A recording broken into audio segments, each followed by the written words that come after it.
Speak Daily English. Real English every day. All right, let's talk about something I think we've all felt. You ever spend hours studying, highlighting, rereading, and then the next day it's like it's all just gone? Yeah, you're definitely not alone. The thing is, most of us were never really taught how to learn. We just do what feels right. But what feels productive is often, well, the least effective way to do it. So today we're going to change that. We're going to get into the actual science of how our brains learn. So to kick things off, check out this number, 80%. That is the percentage of people who try to learn English on their own and quit within the first year. I mean, that is a massive number. But here's the kicker, it's the why that's really surprising. Because it's not what you think. It's not about a lack of motivation. We're not talking about people who aren't trying. No, these are dedicated, motivated learners. They're putting in the work. They're putting in the hours. The problem isn't the person. It's the plan. It's their study strategy. Right? So if putting in more hours and just trying harder isn't the solution, then what gives? What are we all missing? Well, it turns out the culprit is a little closer to home than you'd think. In fact, our own brain is kind of playing a trick on us. And here's the trick. You know that feeling you get when you're rereading your notes and everything looks familiar? Or when you're highlighting a page and it's all turning yellow? It feels good, right? It feels like you're making real progress. Well, cognitive scientists have a name for this. They call it the illusion of competence. And it's an illusion because while you feel like you're learning, very little of that information is actually sticking in your long-term memory. You're getting the sensation of learning without the actual learning part. So how do we fight this illusion? The answer is pretty cool, actually. You have to stop just throwing study methods at the wall and hoping something sticks.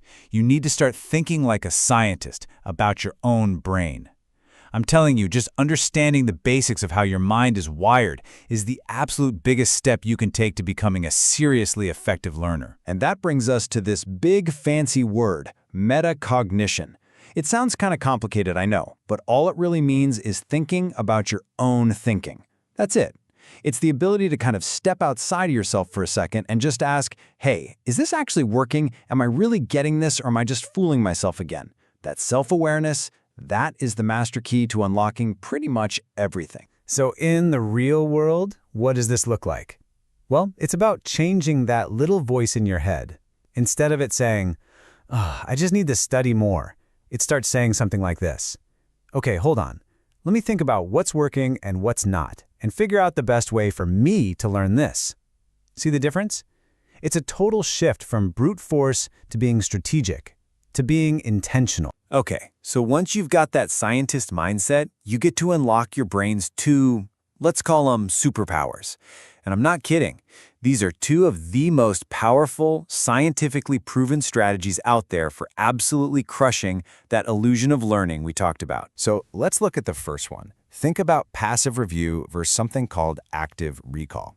Passive review, that's all the easy, comfortable stuff. Rereading your notes, rewatching videos, highlighting. It feels super productive, right? But active recall, that's totally different.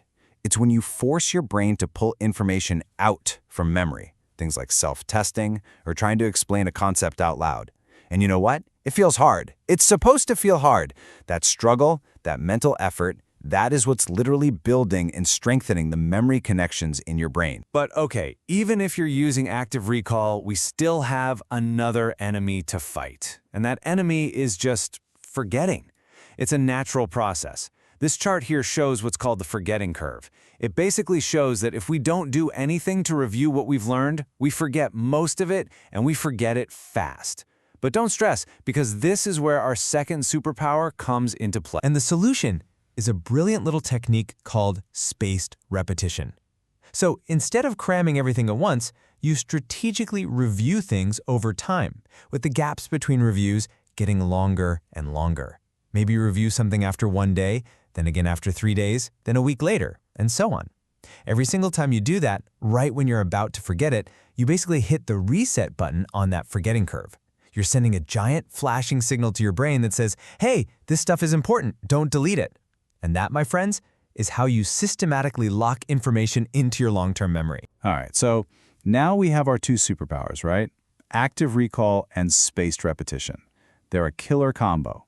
But to really get why they're so effective, we need to understand one last little piece of the puzzle, and that's all about managing your brain's workload. Think of your brain's working memory like the RAM on a computer. It's the space you have for actively juggling new information. And honestly, it's tiny. You can really only hold about 3 or 4 new things in there at once. Now, when you try to passively reread a whole chapter, you're just flooding that limited space. It gets overloaded, and your brain basically just checks out. But active methods, like trying to answer one specific question, that's different. It works with that limit, not against it.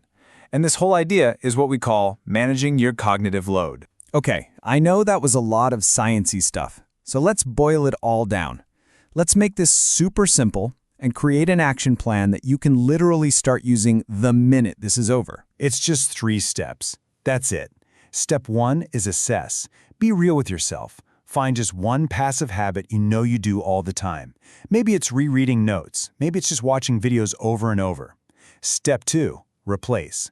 Swap that passive habit for an active one. So instead of rereading, you're going to close the book and try to summarize the main points. Simple.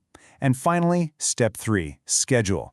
Don't just review whenever you feel like it. Actually schedule it out using that spaced repetition idea we talked about. You see, when you start doing this, something fundamental changes.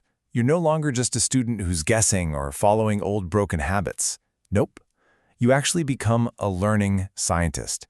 You're running experiments on the most interesting subject in the entire world, your own mind. So I'm going to leave you with a challenge, a question to think about right now.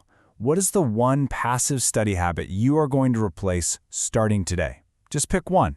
And what active recall technique are you going to swap in? Because making that one tiny change, that's the first real step to unlocking the incredible learning potential you already have.